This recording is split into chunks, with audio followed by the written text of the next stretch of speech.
दोस्तों, एक गाय ने बताया कि कौन बनेगा आपके बुढ़ापे का सहारा, आपका पुत्र या आपकी पुत्री।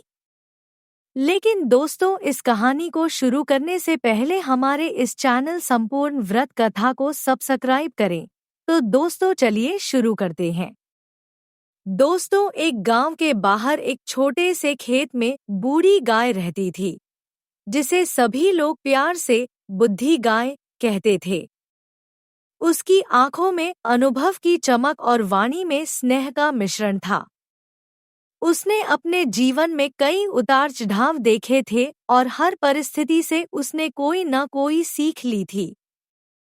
गांव के लोग अक्सर उसके पास सलाह लेने आते थे। एक दिन एक बुजुर्ग किसान हरिया अपने जीवन की सबसे कठिन उलझन लेकर बुद्धि गाय के पास पहुंचा। गाय माता, हरिया ने धीरे से कहा, मैं अब बूढ़ा हो गया हूँ। शरीर मेरा साथ नहीं देता और मन में बस एक ही चिंता है, मेरे बुढ़ापे का सहारा कौन बनेगा, मेरा बेटा या बेटी। बुद्धि गाय ने मुस्कुराते हुए अपनी पूंछ हिलाई और कहा, इस सवाल का जवाब देने के लिए तुम्हें एक कहानी सुननी होगी, जिससे तुम्हें जीवन की सच्चाई समझ में आएगी। बुद्धि गाय ने कहा, किसान रघु की कहानी सुनो। रघु के पास 2 संतानें थीं, एक बेटा और एक बेटी। उसने सारा जीवन अपने बेटे पर गर्व किया और सोचा कि वही उसके बुढ़ापे का सहारा बनेगा। उसने अपनी बेटी की शादी दूर गांव में कर दी और सोचा कि अब बेटा ही उसकी जिम्मेदारी उठाएगा। समय बीतता गया। रघु ने अपनी जमीन, पैसा और घर सब कुछ बेटे के नाम कर दिया, यह सोचकर कि अब उसका जीवन सुखद रहेगा। लेकिन धीरे धीरे बेटे की प्राथमिकताएं बदलने लगी। वह अपने परिवार और काम में उलझता गया और रघु की देखभाल में उसकी रुचि कम होती गई। रघु दिन ब दिन अकेला महसूस करने लगा, लेकिन अपनी बेटी से कुछ कहने में उसे शर्म महसूस होती थी। एक दिन रघु गंभीर रूप से बीमार हो गया। उसने अपने बेटे से मदद मांगी, लेकिन बेटे ने कह दिया, बाबा, मेरी जिम्मेदारियां बहुत बढ़ गई हैं।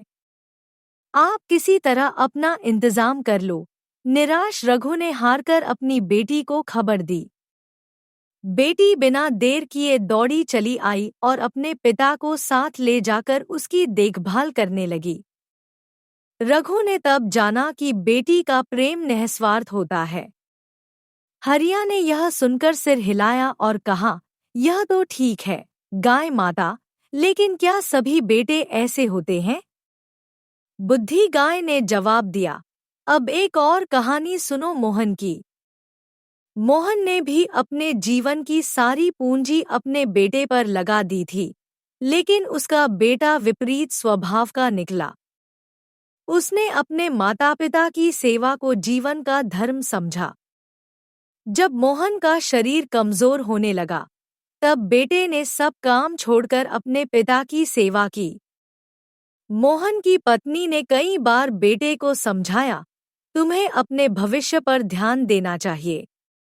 अगर तुम पिताजी की सेवा में ही लगे रहोगे, तो अपना जीवन कैसे बनाओगे? लेकिन बेटे ने कहा, माँ, भविष्य तो अनिश्चित है, लेकिन पिता का साथ मेरा धर्म है। मोहन के अंतिम समय तक उसका बेटा उसके साथ खड़ा रहा। उसने न केवल अपने पिता की देखभाल की, बल्कि उन्हें कभी यह महसूस नहीं होने दिया कि वे दूसरों पर निर्भर हैं। हरिया ने यह कहानी सुनते ही पूछा, तो इसका मतलब यह हुआ कि बेटे और बेटियों में अंतर नहीं किया जा सकता? यह तो व्यक्ति के स्वभाव पर निर्भर करता है। बुद्धि गाय ने आगे कहा, बेटियों के बारे में एक और बात समझो। समाज बेटियों से यह अपेक्षा करता है कि वे अपने ससुराल की जिम्मेदारियों में व्यस्त रहें। लेकिन इसका यह मतलब नहीं है कि वे अपने माता पिता को भूल जाती हैं। कई बार बेटे समाज के दबाव में आकर माता पिता की देखभाल नहीं कर पाते, जबकि बेटियां अपने सीमित साधनों में भी माता पिता का साथ निभाने की कोशिश करती हैं। सविता नाम की एक महिला की कहानी सुनो। उसके माता पिता बहुत गरीब थे।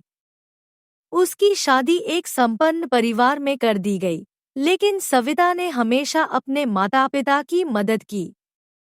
जब उसके पिता बीमार पड़े तो उसने अपने पति से लड़कर भी उन्हें अपने घर बुला लिया और अंत तक उनकी सेवा की। भले ही समाज ने उसे स्वार्थी कहा, लेकिन उसने अपने कर्तव्य से मुंह नहीं मोड़ा। बुद्धि गाय ने हरिया की ओर देखते हुए कहा, तो अब बताओ, तुम्हारे सवाल का जवाब क्या हुआ? बेटा बुढ़ापे का सहारा बनेगा या बेटी?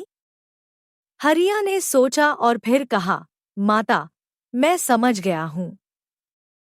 यह इस बात पर निर्भर नहीं करता कि संतान बेटा है या बेटी। यह उनके स्वभाव, संस्कार और हमारे उनके प्रति व्यवहार पर निर्भर करता है। जिसने स्नेह और कर्तव्य निभाने की सीख पाई है, वही बुढ़ापे में सहारा बनता है। बुद्धि गाय ने सहमति में सिर हिलाया और कहा, सही कहा। इसलिए माता पिता को बेटा बेटी में भेदभाव नहीं करना चाहिए। उन्हें अपने बच्चों को प्रेम, विश्वास और कर्तव्य का पाठ पढ़ाना चाहिए, ताकि वे कठिन समय में उनका साथ दे सकें। बुद्धि गाय की यह सीख गांव में फैल गई। लोग अब समझ गए थे कि बुढ़ापे का सहारा बेटे या बेटी में नहीं, बल्कि उस प्यार और संस्कार में है जो उन्होंने बच्चों को दिया है। हरिया ने भी अपनी बेटी और बेटे दोनों के साथ प्रेमपूर्वक व्यवहार करना शुरू किया। उसने अपने बच्चों को यह सिखाया कि माता पिता का साथ ही असली धर्म है। अंततः हरिया के दोनों बच्चे उसके अंतिम समय में उसके साथ थे और उसने शांति से अपने जीवन की आखिरी सांसें ली। बुद्धि गाय की यह कहानी हमें यही सिखाती है कि संतान का लिंग नहीं, बल्कि उनका स्वभाव और हमारे प्रति उनके संस्कार ही यह तय करते हैं कि बुढ़ापे का सहारा कौन बनेगा, पुत्री या पुत्र। इसलिए हमें बच्चों को समान प्रेम और ध्यान देना चाहिए, ताकि वे बुढ़ापे में हमारा साथ दे सकें। तो दोस्तों, उम्मीद करते हैं आज की बताई गई जानकारी आपको पसंद आई होगी। पसंद आई हो तो इस वीडियो को लाइक करके हमारे इस चैनल संपूर्ण व्रत कथा को सब्सक्राइब करें। धन्यवाद।